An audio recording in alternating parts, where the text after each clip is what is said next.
Essa é a parte 2 sobre ministério ao Senhor. Nós falamos sobre algumas palavras-chave, alguns fundamentos para a gente entender na Bíblia por que ministério ao Senhor, servir ao Senhor é tão importante, por que nós podemos dizer que é essencial, por que seria uma revolução a igreja voltar para essa base e realmente entender o que isso significa na prática. Nessa segunda parte eu quero falar sobre alguns princípios e no final até um pouco sobre a prática, mas eu quero deixar muito claro que nós temos uma tendência humana, tendência de todos nós, de achar, puxa, isso é um princípio muito bom, eu vou colocar em prática. E aí a gente vai e nós tentamos ir lá para o final, colocando em prática alguns princípios, como que se faz isso, como se fosse uma fórmula, como se fosse uma estratégia, e deixamos de lado o que gera aquilo, que é a maneira de pensar, as atitudes, a revelação, os princípios fundamentais. Então, não dá para fazer a prática sem ter realmente esses entendimentos. Então, precisamos entender que ministério ao Senhor é porque a igreja não é igreja sem ouvir de Deus. Nós nunca seremos um povo de Deus. Deus não vai alcançar o seu objetivo de ser nosso Deus e nós sermos o povo dele se nós não aprendemos a ouvir a voz dele. E isso não é uma questão de ter um grande homem de Deus como Moisés, como Davi, como Samuel, como Elias. Não é ter, nós tivemos na história da igreja muitos homens poderosos de Deus, John Wesley, muitas pessoas que foram poderosamente usadas por Deus e que puderam passar algo para a igreja, eles foram muito importantes na restauração, na direção da igreja, mas isso é um passo intermediário. Para nós sermos o povo de Deus, nós precisamos aprender a ouvir coletivamente. Então, meu primeiro ponto na prática é que ministério ao Senhor é uma prática plural, não é algo individual. Isso não significa que a nossa relação individual com Deus não seja importantíssima. Se antes de ter algo plural, você tem que ter o individual. Se alguém não tem um relacionamento com Deus, se alguém não está buscando a Deus, se alguém não está desenvolvendo um relacionamento com Deus sozinho, ele nunca vai poder contribuir para algo coletivo. Então nós precisamos realmente colocar isso como fundamento. Mas, por outro lado, não adianta ter o coletivo, não adianta ter só o individual sem o coletivo, né? O individual é importante, tem levado o povo de Deus até um ponto, mas não é suficiente para nos levar à maturidade, aquilo que Deus quer para nós. Então, um dos textos fundamentais nos evangelhos, né, quando Jesus fala sobre igreja em Mateus 18, ele fala onde tem dois ou três. Onde tem dois ou três, nós sempre citamos esse versículo para dizer, onde tem dois ou três reunidos em nome de Jesus, ele está no nosso meio. Mas Jesus estava querendo mostrar que esse dois ou três não é uma coisa casual, não é uma coisa, nós estivemos juntos ouvindo uma palavra ou cantando juntos, então isso é tudo que Deus quer, porque ele fala sobre uma união, ele fala sobre uma sintonia, ele fala sobre realmente concordarmos sobre alguma coisa, que é muito mais do que um assentimento, uma aprovação mental. Então, o que nós precisamos entender é que a base da igreja é dois ou três, né? Assim, isso é o mínimo, é pluralidade. E isso é um princípio de Deus, a trindade é fundamentada nisso, né? Porque a gente poderia perguntar por que plural, por que Deus não quer habitar com uma pessoa que é muito amigo dele, ou por que tem que ser, por que nós precisamos ouvir em conjunto? Por que que alguém não, né, como o povo falou com Moisés, vai você, ouça de Deus, traga para nós aquilo que você ouve de Deus e a gente vai obedecer. E nós sabemos que isso não era o que Deus queria. Funcionou naquele nível, mas ficaram naquele nível e não continuaram, não desenvolveram, não foram realmente fiéis a Deus. Então, o princípio da igreja é pluralidade. E isso é um princípio de Deus. Então, a Trindade funciona assim. Deus precisa do Filho para tomar uma decisão? A gente não sabe muito como isso funciona. Mas o que eu quero mostrar é que Deus, Ele tem essa pluralidade na Trindade. Isso é a natureza de Deus. Ele poderia fazer tudo sozinho, mas Ele mandou o Filho para viver aqui na terra. O Filho ficou aqui e deu a vida, foi embora, deixou o Espírito Santo. Então, cada um tem uma parte e cada um entrega tudo, tem confiança total. Então, a Trindade é aquele quadro maravilhoso de doação, de confiança, de um fazendo para o bem do outro, não egoísmo. Deus poderia fazer por si mesmo, porque Ele é totalmente bom, mas a própria divindade nos mostra esse princípio de doação, de pluralidade, e até fala de Deus consultar. Em Gênesis 1, Deus consulta, Deus fala, vamos fazer o homem à nossa imagem. Em Gênesis 11, vamos descer, o que nós vamos fazer com a Torre de Babel? Então, Deus faz isso, Deus ele mostra esse princípio. Eu poderia dar muitos outros exemplos. O outro exemplo básico de pluralidade é a família. Deus não fez a família para ser um governo autocrático de uma pessoa. A família tem papéis diferentes, como tem papéis diferentes na divindade, mas é uma pluralidade. É uma pluralidade. É ouvir de Deus juntos. É isso que Deus quer na família. E dentro do Novo Testamento, nós temos Mateus 18, Jesus mandava os discípulos de 2 em 2, os 12 apóstolos trabalhavam juntos. Então nós vemos essa pluralidade sempre nos modelos que nós temos, né? O governo da igreja era presbíteros, os apóstolos faziam as coisas em conjunto, as decisões de Atos 15, então tudo é pluralidade. Essa pluralidade é o princípio de koinonia. Deus não vai se revelar, Deus não vai se entregar, Ele não vai colocar seus mistérios nas mãos de uma pessoa. Ele sabe que ninguém é capaz de suportar isso. Salomão não foi capaz de suportar isso. Ninguém é capaz de suportar sozinho. Então Deus coloca tudo no contexto de pluralidade, porque essa é a vida de Deus. Então, koinonia, comunhão, doação, isso traz a presença de Deus. A outra razão é porque isso é positivo, que isso traz a koinonia, o fluir de Deus. A segunda razão da pluralidade é porque isso nos protege nós somos regenerados, nós fomos redimidos, nascemos de novo, mas nós trazemos dentro de nós essa natureza caída. Nós temos a tendência de concentrar poder, nós queremos controlar os outros, nós temos egoísmo, nós temos arrogância, nós temos autoexaltação, nós nos promovemos. Então isso não existe uma pessoa que tenha capacidade sozinha de resistir. Se eu for muito humilde, eu vou começar a me orgulhar da minha humildade. Então, não existe um caminho para que eu me proteja sozinho. Então, Deus faz as coisas, toda a revelação do corpo de Cristo. Leia 1 Coríntios 12, Leia Romanos 12.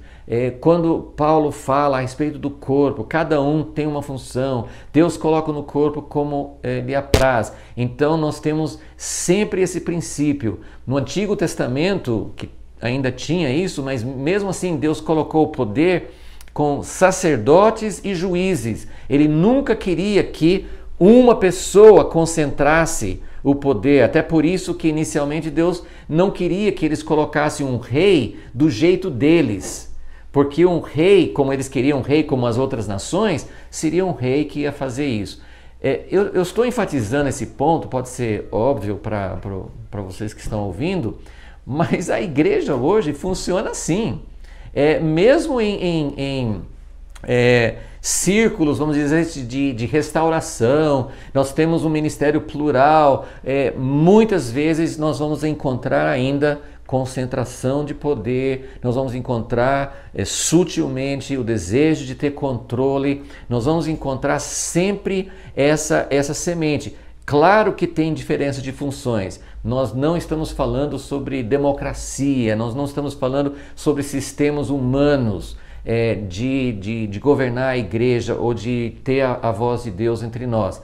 Mas a pluralidade é um princípio de Deus e nós só teremos uma igreja madura, nós só teremos um povo que realmente represente Deus na terra quando nós aprendermos a ouvir a voz de Deus, e o ouvir a voz de Deus precisa ser no contexto de pluralidade, porque isso vai nos proteger daquilo que nós, na nossa humanidade, poderíamos desviar ou desvirtuar o caminho de Deus. Então, esse é o princípio fundamental, né, da pluralidade, porque que deve ter a pluralidade.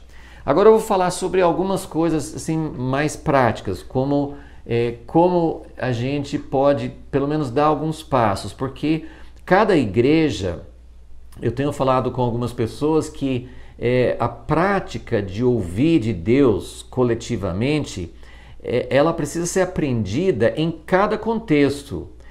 Você fala assim, tem alguém que ele tem experimentado isso há anos, ele sabe como fazer. Não, ninguém sabe como fazer, não tem um conhecimento, eu sei como ouvir de Deus.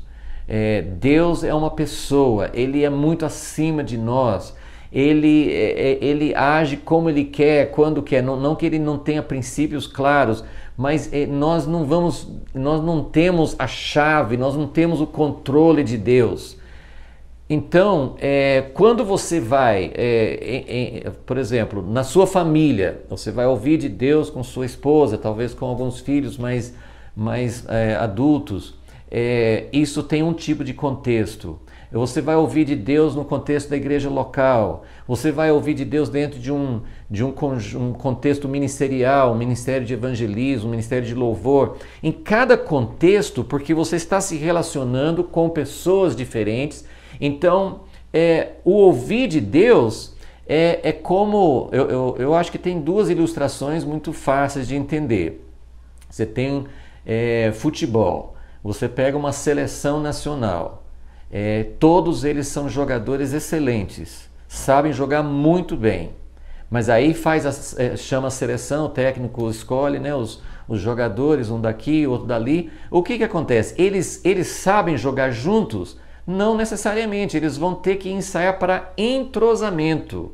Eles vão ter que jogar como se fossem uma só pessoa. Eles vão trabalhar num conjunto para que um coopere com o outro.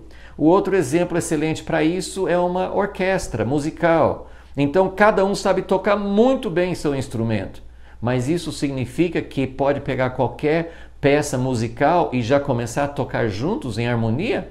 Claro que não, precisa do maestro, precisa ensaios, precisa saber como que cada instrumento vai entrar em sintonia e harmonia com os outros. Então, cada experiência de ministério ao Senhor, cada experiência de ouvir de Deus juntos é uma experiência nova, porque quando você está junto com algumas pessoas, você precisa aprender a entrosar com aquelas pessoas.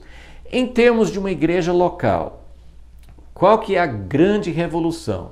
A grande revolução, a grande mudança para o funcionamento de uma igreja, dentro dos moldes que nós temos hoje, é que ao invés de ter, seja um pastor ou vários pastores e líderes ministeriais e tudo organizado, em vez de ter tudo isso funcionando, cada um cuidando da sua responsabilidade, cada um ouvindo de Deus, nós estamos falando que teria que haver um grupo ministrando ao Senhor, ouvindo de Deus e realmente aprendendo a ver o que Deus quer. E o que Deus quer vai sendo transmitido para toda a igreja. Então, quem que participa desse ministério ao Senhor? Sim, claro que cada igreja, cada situação é única, não estou querendo dar uma regra geral, assim, é uma regra geral, mas claro que a forma de implantar isso especificamente vai variar bastante. Mas eu colocaria assim, nosso modelo é Atos 13, profetas e mestres, são pessoas, assim, ministérios da palavra, não significa que pastores, evangelistas não poderiam fazer parte, mas significa que o foco de ministério ao Senhor não é nós vamos nos reunir para ver o que nós vamos decidir sobre tal família, sobre um casal que está se separando. Não, nós vamos nos reunir para ouvir de Deus. E algo que a gente não tem, assim, talvez um modelo, ou nós temos um modelo, mas é no Antigo Testamento. Davi, que instituiu os sacerdócios, naqueles capítulos de 1 Crônicas, no final de 1 Crônicas, que ele institui os sacerdotes, cada um na sua função, levitas. Então ele fala muito sobre os músicos. Então um aspecto muito importante no ministério ao Senhor é o ministério na música. Isso tem muita relação com o ouvir de Deus. Então, um princípio geral é que, assim, quem vai ministrar ao Senhor? Pessoas que têm ministério da palavra e pessoas que têm ministério na música. Porque esses dois ministérios, e num culto, o que mais aparece numa reunião? Você reúne o povo de Deus. Você vai ter uma parte de adoração, que tem, né, tudo a ver com a música, e você tem uma parte de ministração da palavra. Então, esses dois aspectos do ministério ao povo, esses dois aspectos precisam vir da presença de Deus. Nós precisamos saber, tanto os que ministram a palavra, quanto as pessoas que ministram a adoração, precisam estar em sintonia um com o outro e precisam estar, antes de tudo, em sintonia com Deus, sabendo o que é que Deus está realmente falando. Então, para participar do ministério ao Senhor, e isso vai depender muito, sim, de cada situação e de discernimento, sabedoria, mas a princípio não precisa ser uma pessoa, não precisa ser só alguém que tem um título ministerial, alguém que foi separado como presbítero, como pastor, como algum outro tipo de ministério. Mas, muito importante, então, é o aspecto, assim, o foco é ouvir de Deus. Então, nós estamos dizendo assim, isso tem muito a ver com ministérios da palavra e ministérios de adoração. Então, isso é o foco. E isso não significa, como eu falei, que alguém que tem outros tipos de ministério não possam participar. Mas, nós não devemos incluir pessoas que não tenham encargo. E isso, assim, eu tenho sentido muito isso ultimamente, assim, não é talvez um termo bíblico, mas eu entendo que quando você abre, nós temos esses extremos, a igreja que muitas vezes é alguém que ouve de Deus sozinho, e ele toma decisões, ele sente de Deus, ele ora e toma decisões e dirige a igreja dessa forma. Aí nós estamos dizendo, não, deveria ser pluralidade. Tem muitas experiências ruins de pluralidade. E em geral, o que é uma experiência ruim? O que é uma experiência, o que é uma pluralidade que não funciona? É claro que tem um aspecto sim de pessoas que não reconhecem a função um do outro, que querem cada um ter um poder de veto para impedir decisões. Mas, como eu já disse, a reunião de ministério ao Senhor não é para decidir o que vai fazer com o dinheiro, o que vai fazer para resolver o problema de uma família que está em problema. Esse não é o foco de ministério ao Senhor. O foco de ministério ao Senhor é o que o Senhor está falando. Agora, eu não quero incluir, é claro que isso é uma coisa subjetiva e a gente precisa caminhar com Deus para ter esse discernimento, mas isso vai ficar claro, eu acredito, quando começa a fazer as reuniões e quando começa a caminhar junto, você começa a ver que tem pessoas que não têm o encargo. Estão ali, infelizmente, muitas pessoas gostam do status de participar de uma reunião dessa. Gostam do status, às vezes, de ter um nome. Eu sou ministro de louvor, eu sou ministro da palavra, eu ensino tal noite. As pessoas, infelizmente, isso faz parte da nossa natureza. Nós queremos um destaque, nós queremos uma posição de preeminência. Mas existe algo que se chama encargo. Quem que sente encargo? Quem está preocupado mesmo? Quem sente peso diante de Deus para dizer, Deus, nós precisamos ouvir do Senhor.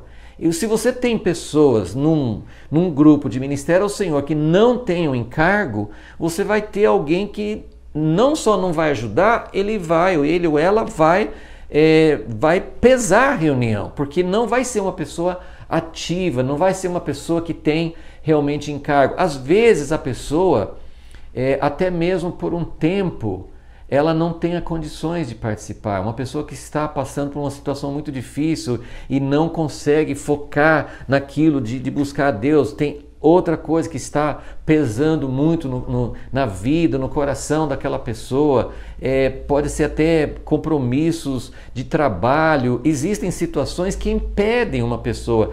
Isso não significa que a pessoa não tem um chamamento, mas para ter ministério ao Senhor, isso tem que ser feito com uma certa frequência.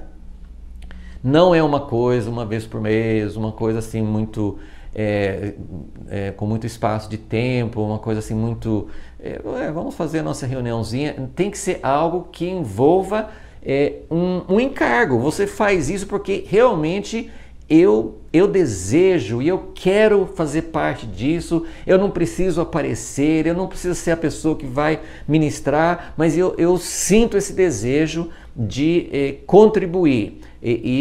Como eu falei que não precisa ser só pessoas que tenham um nome, uma função, um encargo específico, um ministério específico na igreja, também assim, tanto pode ser homens e mulheres. Então não envolve esse tipo de hierarquia, envolve chamamento. E tem pessoas que têm um chamamento, podem ser casais, mas também não é por ser casal que os dois têm o mesmo chamamento. Enfim, tem que ter encargo, tem que ter realmente um encargo diante de Deus. Então eu vou colocar aqui rapidamente, esses são os dois, as duas direções, as duas coisas que eu vejo assim, que fundamentam o ministério ao Senhor, que devem ser ministérios da palavra e ministérios de louvor, de adoração, de música, e deve ser feito com pessoas que realmente tenham um encargo. Agora sim, alguns requisitos bastante evidentes para fazer parte, para continuar. Eu já mencionei algumas. Primeiro, a perseverança. Como eu falei na parte 1, ministério ao Senhor é esperar em Deus. Esperar em Deus. Então, esperar uma palavra de Deus é difícil. Samuel falou com Saul para esperar 7 dias. Ele esperou 7 dias esperando Samuel chegar e ele não suportou. E Samuel se atrasou também. Ele passou um pouco, mas isso até era para testar Saul. Saul não suportou. É difícil esperar. É difícil ter perseverança. Então, as pessoas que fazem parte do Ministério ao Senhor, é uma aliança, é uma busca em conjunto. Nós queremos ouvir de Deus, nós queremos pagar o preço, nós queremos aguardar. Deus deseja falar conosco, mas Ele precisa de uma base para poder falar. Um outro aspecto muito importante: esvaziamento de si mesmo. Nós precisamos nos esvaziar. Se a pessoa que só quer falar, só quer dar opinião, só quer, e isso está... eu coloquei em 2 pontos, mas é praticamente o mesmo ponto. É esvaziamento de si mesmo e a capacidade de ouvir.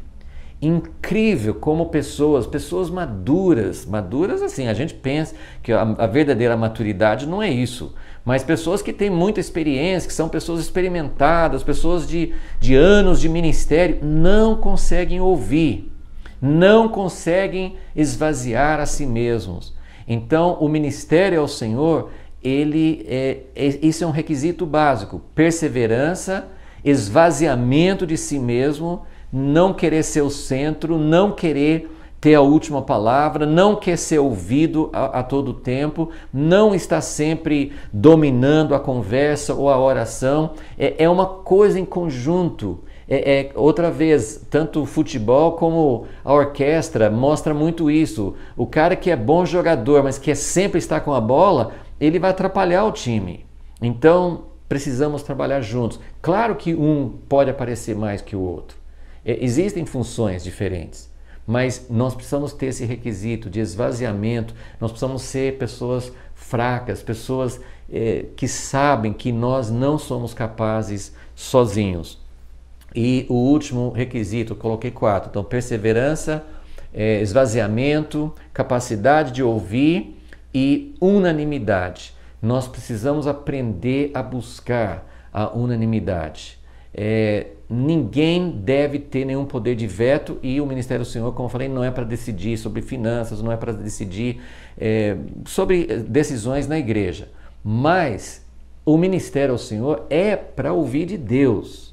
E claro que deve haver um consenso. O que Deus está falando?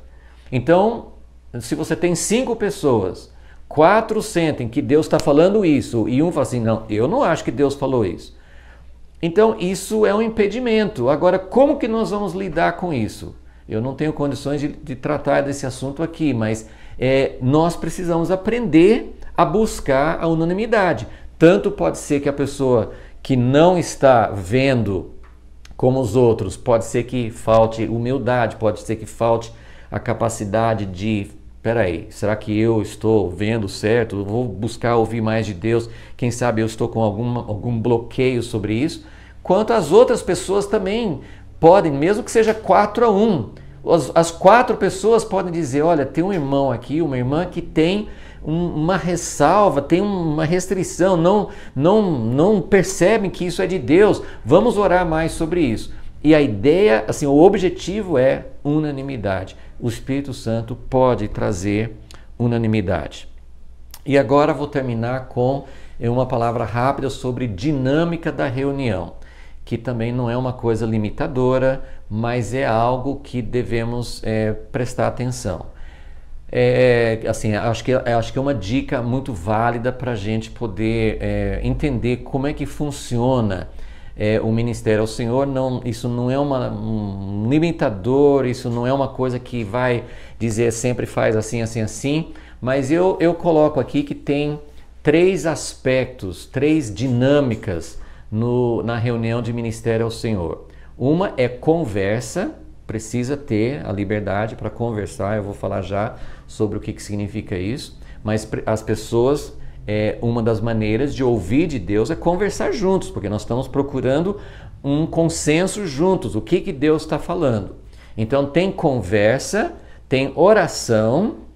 Eu coloquei, não tem uma ordem nisso necessariamente, eu coloquei conversa até antes de oração. Claro que a oração é mais importante do que a conversa, mas para a gente poder orar em unanimidade, muitas vezes é necessário conversar para focar juntos. Então tem conversa, tem oração e tem música.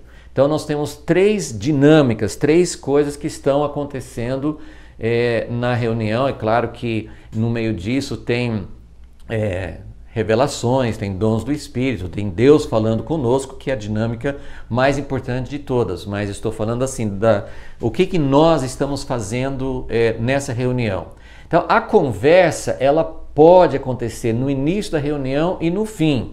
E claro que pode acontecer no meio também, mas assim, muitas vezes é necessário você conversar um pouco no início da reunião para focar, para pegar assim, até uma ideia sobre o que Deus está falando com cada um e para entender como nós vamos orar de uma maneira mais unânime. Então a conversa antes não deve prolongar muito, a reunião não deve ser tomada assim o tempo inteiro só conversando, não deve ser uma conversa sem foco. Nós precisamos focar no que nós estamos aqui fazendo. Então, nossa busca é disso. Sempre precisa ter disciplina. Alguns que conversam muito, alguns que não falam o que poderiam falar. Então, tem tudo isso para funcionar numa dinâmica madura. Mas a conversa pode acontecer antes para ajudar a focar e muitas vezes, provavelmente, vai acontecer no fim, para você poder, para o grupo entender o que cada um sentiu durante a oração e quais são as conclusões. Agora, a oração pode ser uma oração individual, cada um ouvindo o outro, pode ser um momento de busca, todo mundo orando ao mesmo tempo, de clamar a Deus. E a oração, ela deve ser muito mesclada com música. Então, os músicos ajudam muito durante a oração.